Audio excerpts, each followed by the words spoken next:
बच्ची पैदा होती तो हमारा आपका मुंह चार कोने का बनता है। एक जगह मिलाद पढ़े गए तो एक साहब के घरे खाना खाए बैठे, खाना खाते रहे तो हम पूछा भैया बच्चे बच्चे करते हैं, तो वो सोचते रहेगा उसके घर में एक बुढ़िया रहा है, बुढ़िया टाँच से बोल पड़ी, कैसे रे मौलाना भैया बच्चे कहाँ है? चार ठोर भवानी है। तो हमका भवानी है, भवानी को है? तो कह रहे मौलाना भैया चार ठोर बिटिए हैं। तो हमका तोबा तोबा बिटिए भवानी हो, तुम हो तो कबू भवानी रही हुई हो, अब भवाना बनी हो, भवानी तुम हो कबू रही हुई है? तुम्हें शर्म नहीं आती? बच्चियों को भवानी कहती हो? अल्लाह ने सबसे खूबसूरत हमको आपको बनाया है, और हम में तुम में सबसे ज्यादा खूबसूरत कौन है? मिस्र में अल्लाह ने अपने एक नबी को पैदा फरमाया था, वो थे हजरत यूसुफ अलैहिस्सलाम।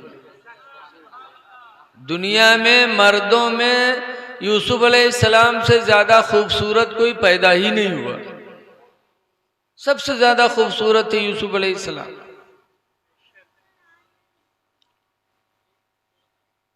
एक लड़की थी मिस्र में जुलेखा, तो जब शादी का टाइम जुलेखा का आया तो एक फरिश्ता जुलेखा के ख्वाब में आया और यूसुफ अलैहिस्सलाम का फोटो दिखाया, तस्वीर का, जुलेखा यही है जिनसे तुम्हारा निकाह होगा। देखो हर इंसान की तकदीर में लिखा है कि किसको किसके साथ रहना है। जुलेखा ने जब यूसुफ अलैहिस्सलाम की तस्वीर देखी ख्वाब में और आंख खुली तो उसी तस्वीर की तलाश में सरगर्दा हो गई कि हाय वो तस्वीर है कहाँ जो मुझे ख्वाब में दिखाया गया। अल्लाह के मर्ज़ी के हजरत यूसुफ अलैहिस्सलाम को उनके भाइयों ने मारकर कुएं में डाल दिया। भाई से ज्यादा दुश्मन भी कोई नहीं हो, भाई से बड़ा दोस्त भी कोई नहीं, मार के कुएं में डाला। लेकिन यूसुफ अलैहिस्सलाम जब कुएं में गए तो वहां भी उन्होंने कहा अल्लाह तेरा शुक्र है, तेरे फैसले पर तेरा बंदा यूसुफ राजी है, तूने कुएं में डाला, परवरदिगार तेरा शुक्र है। जब यूसुफ अलैहिस्सलाम ने उस मुसीबत में भी खुदा का शुक्र अदा किया तो अल्लाह ताला ने यूसुफ अलैहिस्सलाम को उस मुसीबत से निजात भी दे दिया। एक काफिला आया, पानी के लिए गया, देखा यूसुफ अलैहिस्सलाम को तो निकाला और लेकर गए मिस्र की बाजार में, तो देखने वालों की भीड़ लग गई, कितना खूबसूरत बच्चा है, कितना खूबसूरत है। यहाँ तक कि वो लोग पैसा लेने लगे तो पैसा दे दे के लोग यूसुफ को देखने लगे। तो काफिला वालों ने सोचा यार का अगर बेचा जाए तो बहुत रुपया मिली, लाइक बेच दिया जाए। तो ऐलान कर दिया कि यूसुफ बिक रहे हैं, पैसा। तो ऐलान किया कि तराजू के दो पलड़े होते हैं, एक पलड़े में यूसुफ को बिठाना जाएगा और दूसरे पलड़े में यूसुफ के बराबर सोना लिया जाएगा, फिर यूसुफ के बराबर चांदी भी ली जाएगी। ऐलान हो गया। तो कौन खरीद सकता था? तो मिस्र का बादशाह खरीदा, और मिस्र के बादशाह की शादी जुलेखा से हुई थी। जुलेखा की शादी से पहले यूसुफ की तस्वीर दिखाई गई, लेकिन शादी हुई जुलेखा की मिस्र के बादशाह के साथ। और जब जुलेखा रुखसत होकर के गई शाही महल में, और मिस्र का बादशाह महल में गया और जुलेखा ने चेहरा देखा तो दिल मुतनफिर हो गया कि अरे ये वो है ही नहीं, जो तस्वीर मुझे ख्वाब में दिखाई गई थी ये वो नहीं है। तो दिल बदल गया जुलेखा की, जुलेखा का दिल बदल गया, लेकिन निकाह हो चुका था, मजबूरन महल में रही, लेकिन उस तस्वीर की तलाश में रहती थी कि हाय वो सूरत है कहाँ। अल्लाह की मर्जी के मिस्र का बादशाह यूसुफ अलैहिस्सलाम को खरीद कर जब महल में लेके गया और जुलेखा ने देखा तो वो तस्वीर जो दिमाग में थी, यूसुफ की तस्वीर देखी तो दोनों तस्वीरें मिल गईं। तो जुलेखा दीवाना हो गई, दीवानी हो गई जुलेखा यूसुफ की कि हाँ ये वही चेहरा है जो मुझे ख्वाब में जिसकी बशारत दी गई थी। और ऐसा आशिक हुई, ऐसा फरेफ्ता हुई हजरत यूसुफ पर कि जुलेखा ने ऑर्डर किया कि 7 कमरे का एक महल बनवाया जाए। हुक्म हुआ, बादशाह की बीवी थी, हुक्म किया, फौरन महल की तामीर होने लगी। 7 कमरे बनाए गए। किस तरह? ऐसे लाइन से नहीं, बल्कि इस तरह बनाए गए कि दूसरे कमरे में जाने के लिए पहले कमरे में जाना पड़ेगा, और तीसरे में जाने के लिए दूसरे में, एक में जाओ फिर दूसरे में, फिर तीसरे में, फिर चौथे में। ऐसा नहीं कि छठे में ऐसे चले जाओ और 5 कमरों में जाना ना पड़े। इस तरीके से महल बनवाया। जब महल बन के तैयार हुआ तो जुलेखा ने यूसुफ से कहा, यूसुफ इस महल में दाखिल हो। गुलाम थे, चल पड़े। आगे आगे यूसुफ, पीछे पीछे जुलेखा। जुलेखा पहले कमरे में लेके गई तो अंदर से ताला मारा, दरवाज़ा बंद किया, ताला मारा। दूसरे कमरे में लेके गई तो फिर दरवाज़ा बंद किया, ताला मारा। तीसरे में लेके गई, ताला बंद किया। इसी तरीके से 7वें कमरे में लेके गई, सब में ताला मारती चली गई। जब 7वें कमरे में पहुंची तब जुलेखा यूसुफ के करीब बढ़ी। जुलेखा जब यूसुफ के करीब बढ़ी तो हजरत यूसुफ अलैहिस्सलाम ने फरमाया था, जुलेखा दूर रहो, इस खुशी के महल को गम का महल न बनाओ, दूर रहो हमसे।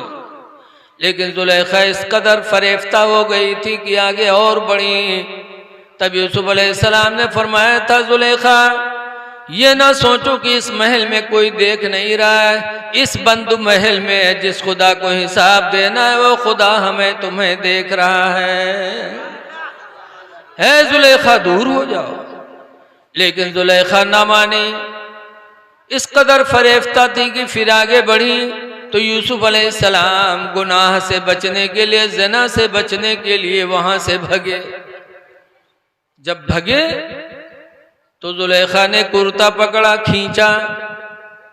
पिछला कुर्ता तो यूसुफ अलैहिस्सलाम का फट गया, लेकिन यूसुफ रुके नहीं। और मिन जानिबे इलाही ताला खुलते गए, दरवाजे खुलते गए, यूसुफ अलैहिस्सलाम बाहर हो गए।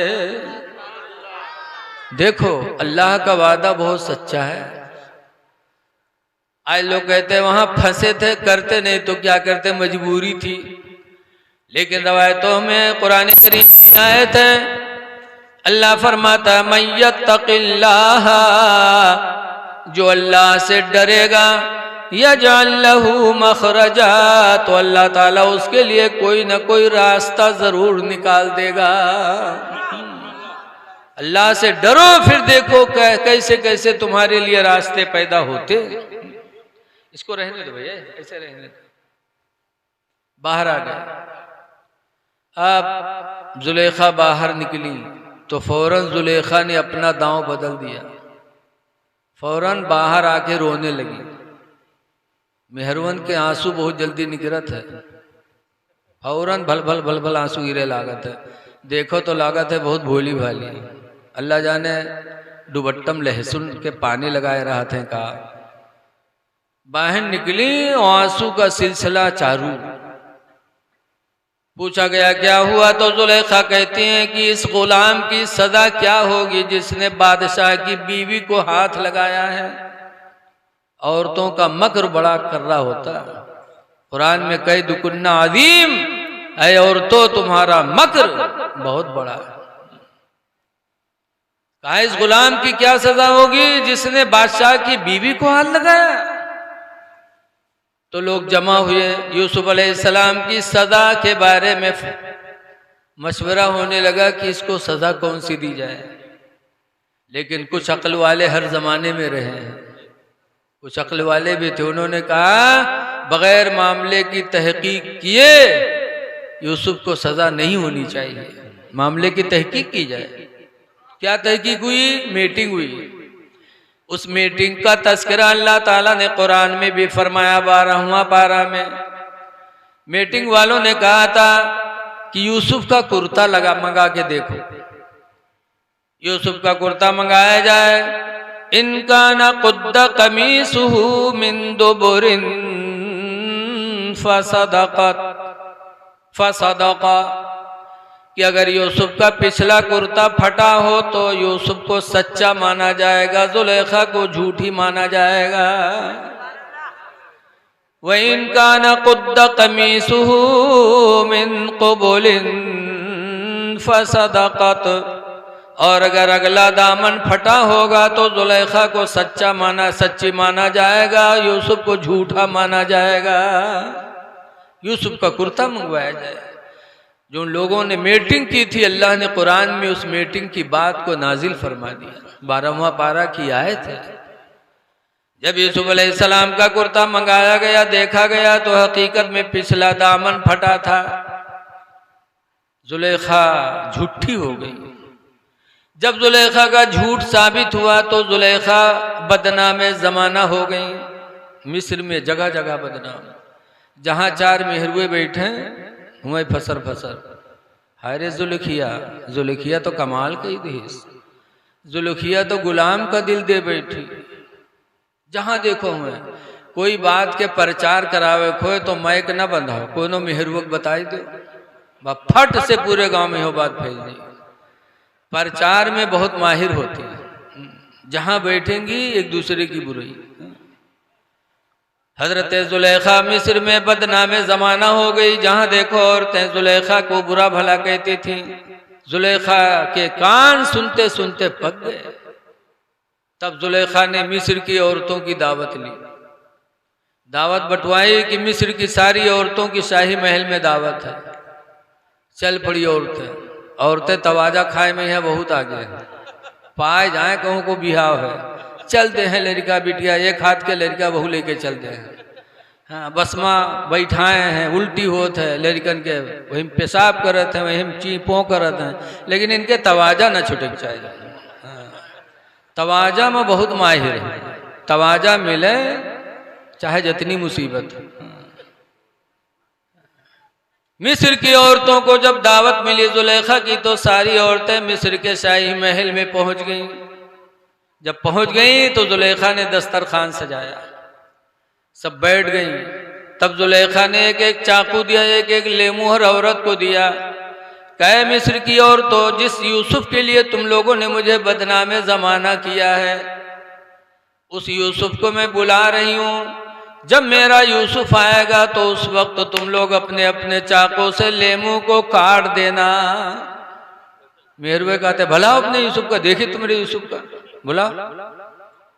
हजरत जुलेखा गई अंदर और यूसुफ से कहते हैं मेरे महबूबे जाना जरा पर्दे से बाहर आ जाइए। जब यूसुफ अलैहिस्सलाम पर्दे से बाहर आए, मिस्र की औरतों ने जब यूसुफ का चेहरा देखा तो औरतों की निगाहें यूसुफ के चेहरे पर टिक गईं। हटने का नाम नहीं, निगाह नहीं हटा रही है, टकटकी बांध के देख रही हैं। दिलो दिमाग सब यूसुफ की तरफ चला गया। कुरान में है कि उनके हाथ चले, चाकू चलाया, लेमू कटा। लेमू कटने के बाद औरतों के उंगलियां कट गईं, लेकिन उन्हें हुस्न यूसुफ में कुछ पता नहीं चला। उंगलियां तक काट डाली। और यह न समझना कोई और दुनिया की किताब होगी। उस किताब की बात बता रहा हूं जो किताब दुनिया में सबसे बेहतर है, वो है कुरान हकीम। 12वां पारा सूरह यूसुफ में अल्लाह ने फरमाया वक़त्ताना अयदियहुन्ना, मिस्र की औरतों ने अपने हाथों को काट डाला। वक़ुलना मा हाज़ा बशरा, और मिस्र की औरतों ने कहा था ये कोई इंसान नहीं है, यूसुफ इंसान नहीं है। इन हुवा इल्ला मलकुन करीम, ये नहीं है मगर कोई नूरी फरिश्ता जो आसमान से उतर पड़ा है, ये कोई इंसान नहीं है। मिस्र की औरतों ने अपने हाथों को काट डाला। लेकिन जुलेखा बदनाम जमाना हो चुकी थी, तो जुलेखा ने महल छोड़ा और यूसुफ की याद में, जब बदनाम आदमी बस्ती में हो जाता तो बस्ती में रहना मुश्किल हो जाता। बोलो, चारों तरफ से बदनामी, तो जुलेखा ने मिस्र छोड़ दिया। मिस्र के जंगल को अपना बसेरा बना लिया। जंगल चली गई जुलेखा और जंगल में पेड़ के नीचे बैठे यूसुफ की याद में रोती रहती थी। अकेले जंगल में बैठी यूसुफ की मोहब्बत में रोया करती थी।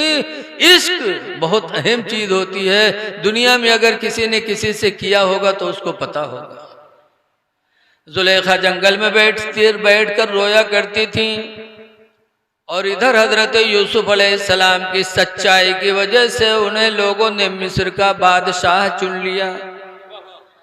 सच्चाई की बरकत से अल्लाह ने यूसुफ अलैहिस्सलाम को गुलामी से निजात देकर सल्तनत अता फरमा दी। लोगों सच बोलो, फिर देखो अल्लाह ताला तुम्हारे दर्जों को कैसे बुलंद करता है। जो कभी सोच नहीं सकते वो तरक्की अल्लाह तुम्हारे नसीब में अता फरमाएगा। सच में बड़ी बरकत है। सच्चाई की बुनियाद पर यूसुफ अलैहिस्सलाम मिस्र के बादशाह बन गए और जुलेखा झूठ बोलने की बुनियाद पर बदनाम जमाना होकर जंगल में अपना बसेरा बना लिया। जंगल में बैठी रोया करती थी। यहाँ तक कि लिखा है किताबों में कि जुलेखा रोते रोते जंगल में बूढ़ी हो गई। जवानी थी, बुढ़ापा आया, कितना जमाना हुआ होगा रोने में। बूढ़ी हो गई और रोते रोते आंखों की बीनाई भी जुलेखा की चली गई, अंधी हो गई। अल्लाह की मर्जी, एक दिन यूसुफ अलैहिस्सलाम जब बादशाह बने तो कुछ ज़माने के बाद यूसुफ अलैहिस्सलाम अपने घोड़े पर बैठे और जंगल की सैर के लिए यूसुफ अलैहिस्सलाम तशरीफ ले गए। अक्सर बड़े लोग बागीचों का और पार्कों का सफ़र करते हैं कि पार्क में जाते हैं, बाग में जाते हैं तो उनको आबो हवा अच्छी मिलती है। तो यूसुफ अलैहिस्सलाम जंगल गए। यूसुफ अलैहिस्सलाम जब घोड़े पर सवार होकर जंगल की सैर के लिए निकले और यूसुफ अलैहिस्सलाम का घोड़ा जुलेखा के करीब से गुजरा। यूसुफ अलैहिस्सलाम के बदन की खुशबू जब जुलेखा को मिली तो जुलेखा समझ गई कि ये सवारी यूसुफ की है, इसलिए कि अल्लाह ताला ने अपने हर नबी के बदन को महकाया है और ऐसा महकाया कि दुनिया की कोई खुशबू मुकाबला नहीं कर सकती। हर नबी महका करते थे। रसूलुल्लाह सल्लल्लाहु अलैहि वसल्लम का पसीना कितना महकता था। आप लोगों ने सुना होगा कि मदीने मुनव्वरा में एक लड़की दुल्हन बनी, शादी में दुल्हन बनी तो उम्मे सुलैम एक दूसरी सहाबिया औरत हैं, तो उन्होंने कहा इतर न लगाओ, मेरे पास शीशी में रसूलुल्लाह का पसीना रखा हुआ है। उम्मे सुलैम पसीना लेकर गई और उस दुल्हन को लगाया। रवायतों में लिखा है कि नबी के पसीने की बरकत से वो दुल्हन जिंदगी भर महकी। एक दो दिन नहीं, नहाने के बाद, कपड़ा बदलने के बाद भी उस दुल्हन के बदन से नबी के पसीने की खुशबू नहीं जाती थी। दुल्हन महकी, फिर दुल्हन की औलादें महकी, फिर औलाद की औलादें महकी। हदीसों में है कि नबी के पसीने की बरकत से उस दुल्हन की 7 नस्लों तक खुशबू बाकी रही। 7 नस्लों तक औलादें महकी। आला हजरत इमाम अहले सुन्नत फरमाते हैं इसीलिए कि वल्लाह जो मिल जाए मेरे गुल का पसीना, मेरे गुल के माने फूल होते हैं। आला हजरत ने अपने नबी को अपने लिए फूल बताया है। वल्लाह जो मिल जाए मेरे गुल का पसीना और मांगे न कभी इतर न फिर चाहे दुल्हन फूल, कि नबी का पसीना मिलने के बाद कोई दुल्हन दुनिया का इतर नहीं मांग सकती। हर नबी महका करते थे। कुछ लोग हैं चौगड़ा किस्म के, वो कहा थे उन्हों इंसान हम इंसान। भला बताओ, उनके पसीना महकी, हमारा तुम्हारा पसीना महका था। बहरहाल हर नबी महका करते थे। यूसुफ अलैहिस्सलाम की सवारी जब गुजरी और यूसुफ की खुशबू जुलेखा को मिली तो जुलेखा की बीनाई तो जा चुकी थी, लेकिन खुशबू से पहचान लिया।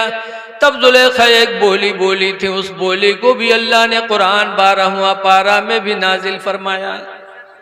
जुलेखा की बोली को अल्लाह ने कुरान में नाजिल फरमाया। जुलेखा कौन सी बोली बोली थी? जुलेखा ने जब खुशबू पाई तो उन्होंने कहा था सुबहान मन जालल अबीद मुलूका पाक है वो परवरदिगार जिसने गुलाम को बादशाहत अता फरमा दी।